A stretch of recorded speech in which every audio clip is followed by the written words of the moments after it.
Calcific tendinitis of the supraspinatus or rotator cuff is a painful condition, and person will not be able to carry out regular activities of using the shoulder.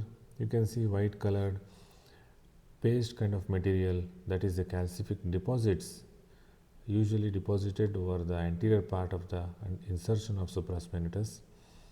As we use shaver and suction, it starts to get sucked whenever it is in acute situation where it is kind of semi-solid consistency. It creates a rent or cavity at the attachment of supraspinatus, and because of the cavity and rent and painful pressure effect, person is not able to lift his hand and move his shoulder.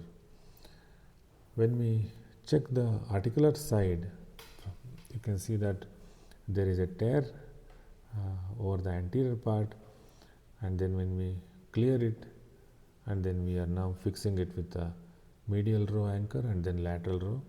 We have taken double roded anchor and taken 4 bites, and we make a knot. Then we take two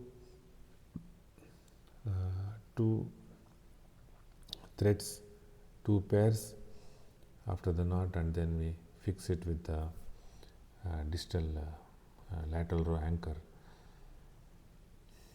This will go on to heal very well, and person will have a painless and full functional recovery after this procedure. Thank you for watching this video.